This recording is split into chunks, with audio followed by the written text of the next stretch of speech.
Hello friends, welcome back to my channel. Friends, पिछली video के अंदर हमने बात की थी कि बूटिंग क्या होती है, बूटिंग किस तरीके से हमारे सिस्टम के अंदर वर्क करती है, और इसी तरीके से उसके दो टाइप्स देखे थे, जिसके अंदर हमने कोल्ड बूटिंग की बात की थी और वार्म बूटिंग की बात की थी।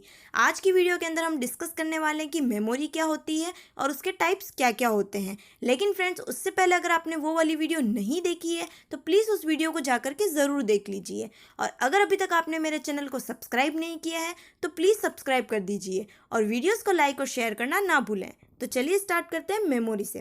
बेसिकली कंप्यूटर के अंदर मेमोरी होती क्या है। जिस तरीके से ह्यूमन की मेमोरी होती है उसी तरीके से कंप्यूटर के अंदर भी मेमोरी होती है। Memory is a physical device of computer that is use to store data either temporarily or permanently. कहने का मतलब ये है कि कंप्यूटर के अंदर मेमोरी एक ऐसा फिजिकल डिवाइस होता है जो कि क्या काम करता है, जितने भी डेटा होते हैं या जितने भी प्रोग्राम्स होते हैं, इंस्ट्रक्शंस होते हैं, उनको स्टोर करने के लिए यूज़ में आता है। वो टेम्परली भी स्टोर करके रख सकता है और परमानेंटली भी स्टोर करके रख सकता है। और टेम्परली और परमानेंटली डेटा को स्टोर करने के लिए अलग अलग टाइप की मेमोरीज का यूज़ किया जाता है। तो मेमोरी को हम किस तरीके से कह सकते हैं, ह्यूमन ब्रेन की तरह भी कह सकते हैं। जिस तरीके से ह्यूमन ब्रेन बहुत सारी चीज़ों को याद करके रखता है, उसके अंदर बहुत सारा डेटा स्टोर रहता है, उसी तरीके से कंप्यूटर के अंदर भी मेमोरी होती है जिसके अंदर सारा डेटा स्टोर रहता है। मेमोरी बेसिकली दिखाई कैसे देती है, यहाँ पे आप देख सकते हैं मेमोरी इस टाइप से दिखाई देती है। It store data and instruction. Memory क्या करती है, जितना भी डेटा होता है, डेटा जिसे कि हम रॉ मटेरियल्स भी कह सकते हैं, फैक्ट्स और फिगर भी कह सकते हैं, या अनप्रोसेस डेटा भी कहा जा सकता है, ये इसको स्टोर करके रखती है। इसी तरीके से इंस्ट्रक्शंस को स्टोर करके रखती है और अलग अलग टाइप के प्रोग्राम्स को भी ये स्टोर करके रखती है। बेसिकली मेमोरी जो होती है वो स्मॉल नंबर ऑफ पार्ट्स के अंदर डिवाइड कर दी जाती है, यानी अलग अलग पार्टीशन के अंदर डिवाइड कर दी जाती है, जिसे कि हम सेल्स कहते हैं। और हर एक सेल का अपना एक यूनिक एड्रेस होता है जो कि 0 से लेकर के -1 तक जो है हो सकता है। यानी हर एक मेमोरी के अंदर क्या होता है, सेल्स के अंदर उसको डिवाइड कर दिया जाता है, और वो सेल्स जो होती है उनका अपना एक यूनिक एड्रेस होता है, जिसे कि हम मेमोरी एड्रेस भी कह सकते हैं, जिनका अलग अलग टाइप की साइज़ होती है। डिफरेंट साइजेस ऑफ मेमोरी, यानी मेमोरी की अलग अलग टाइप की साइजेस होती है। जैसे हम फॉर एग्जांपल बात करते हैं 128 KB, 512 MB, इसी तरीके से 1 GB, 2 GB, 4 GB। Actually KB, MB, GB ये होती क्या है। KB जिसे कि हम किलोबाइट कहते हैं, MB जिसे कि हम मेगाबाइट कहते हैं, और GB जिसे कि हम गीगाबाइट कहते हैं। ये मेमोरी की अलग अलग टाइप की यूनिट्स होती है जो डेटा को स्टोर करने के लिए यूज़ में आती है। आने वाली वीडियो के अंदर हम देखने वाले हैं कि मेमोरी की यूनिट्स कौन कौन सी होती है। बेसिकली अलग अलग टाइप की होती है, जैसे बीट्स होती है, बाइट्स होती है, किलोबाइट्स होती है, मेगाबाइट्स होती है, गीगाबाइट्स होती है। ये डिफरेंट साइज़ की मेमोरीज अवेलेबल होती है जिनका यूज़ डेटा को स्टोर करने के लिए किया जाता है। It is also called working storage of computer, यानी कंप्यूटर का जो वर्किंग स्टोरेज होता है उसे क्या कहा जाता है, मेमोरी कहा जाता है। क्योंकि जितना भी काम से रिलेटेड, यानी जो भी वर्किंग होती है कंप्यूटर के अंदर, जितने भी ऑपरेशंस परफॉर्म होते हैं, चाहे वो सीपीयू के थ्रू हो चाहे अदर के थ्रू हो, तो वो जितने भी ऑपरेशंस परफॉर्म होते हैं उनका डेटा जो है वो कहाँ जा कर के स्टोर रहता है, मेमोरी के अंदर जा कर के स्टोर रहता है। यानी ये एक ऐसा फिजिकल डिवाइस है जो डेटा, प्रोग्राम्स, इंस्ट्रक्शंस इनको स्टोर करके रखता है, और अलग अलग साइज़ की मेमोरी जो है वो अवेलेबल रहती है। नेक्स्ट हम बात करते हैं टाइप ऑफ मेमोरी की, यानी अलग अलग टाइप की मेमोरीज जो है वो शामिल होती है। ये मेमोरी न केवल आपके कंप्यूटर के अंदर बल्कि आपके मोबाइल फ़ोन्स के अंदर भी होती है, यानी क्योंकि आपका मोबाइल फ़ोन भी क्या है, एक टाइप का कंप्यूटर ही होता है। ठीक है, तो ये टैबलेट्स के अंदर आप देख सकते हैं, तो हर एक चीज़ जो कि क्या काम कर रही है, गणना करने का काम कर रही है, यानी कंप्यूटेशन का काम कर रही है, तो उसे हम क्या कहते हैं, कंप्यूटर कह सकते हैं। तो अलग अलग टाइप की मेमोरीज होती है। जैसे फर्स्ट बात आती है प्राइमरी मेमोरी, जिसे कि हम मेन मेमोरी भी कहते हैं। ये क्या काम करती है, डेटा को टेम्परली स्टोर करने के लिए यूज़ में आती है। इसे मेन मेमोरी इसलिए कहा जाता है बिकॉज ऑफ रैम। रैम जिसे कि हम रैंडम एक्सेस मेमोरी कहते हैं, जो डेटा को टेम्परली स्टोर करने के लिए यूज़ में आती है। यानी जैसे जितना भी डेटा लोड होता है या जो भी एक्सेसिंग होती है, जो भी एग्जीक्यूशन होता है प्रोग्राम्स का, वो सारा कहाँ जा कर के होता है, प्राइमरी मेमोरी के अंदर होता है। इसीलिए इसे हम क्या कहते हैं, मेन मेमोरी भी कहते हैं, क्योंकि सीपीयू सबसे पहले इसी मेमोरी का यूज़ करता है, इसीलिए इसे हम प्राइमरी मेमोरी कहते हैं।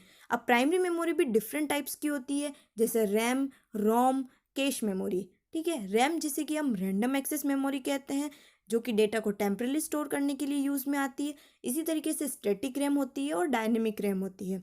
फिर बात आती है रोम की, जिसे कि हम रीड ओनली मेमोरी कहते हैं। रीड ओनली मेमोरी, जैसा मैंने आपको अपनी पिछली वीडियो के अंदर भी बताया था, जिसके अंदर हम सिर्फ डेटा को रीड ही कर सकते हैं, राइट नहीं कर सकते हैं। और ये नॉन वॉलेटाइल होती है नेचर के अंदर, यानी ये डेटा को परमानेंटली स्टोर करके रखने के लिए यूज़ में आती है। डिफरेंट टाइप की रोम्स होती है, जैसे पी रोम, जिसे कि हम प्रोग्रामेबल रोम कहते हैं, ई पी रोम, जिसे कि हम erasable programmable read only memory कहते हैं, और ई पी रोम, जिसे कि हम electrically erasable programmable read only memory कहते हैं।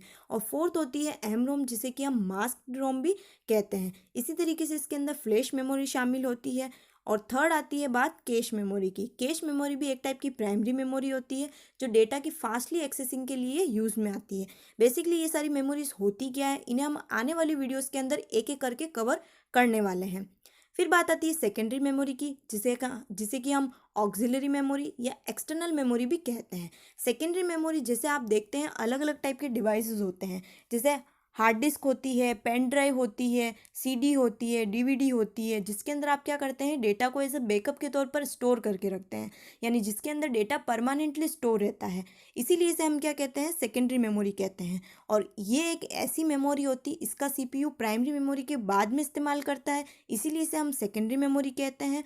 और इसके लिए अलग अलग टाइप के एक्सटर्नल डिवाइसेस इसके अंदर शामिल होते हैं, जैसे अभी मैंने आपको बताया pen drive, CD, DVD, hard disk, floppy disk, ये सारे क्या होते हैं, डिवाइसेस होते हैं, जो क्या काम करते हैं, एक्सटर्नली हम हमारे कंप्यूटर से जोड़ सकते हैं और उसके अंदर हम डेटा को स्टोर करके रख सकते हैं, जो कि एज अ बैकअप के तौर पर स्टोर किया जाता है। इसीलिए इसे हम एक्सटर्नल मेमोरी भी कहते हैं।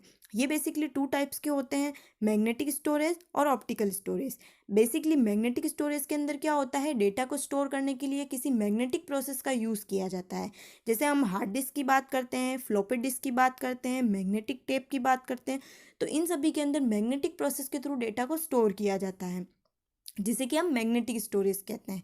इसी तरीके से ऑप्टिकल स्टोरेज के अंदर क्या होता है, डेटा को स्टोर करने के लिए ऑप्टिकल प्रोसेस का यूज़ किया जाता है, इसीलिए इसे हम ऑप्टिकल स्टोरेज कहते हैं। जैसे अगर हम ऑप्टिकल स्टोरेज की बात करें तो उसके अंदर सीडी, जिसे कि हम कॉम्पैक्ट डिस्क कहते हैं, डीवीडी, इसी तरीके से पेन ड्राइव, ये सारे क्या होते हैं, एक्सटर्नल डिवाइसेस होते हैं, जो क्या काम करते हैं, डेटा को परमानेंटली स्टोर करने के लिए यूज़ में आते हैं, और ये बैकअप के तौर पर भी डेटा को स्टोर करके रखते हैं।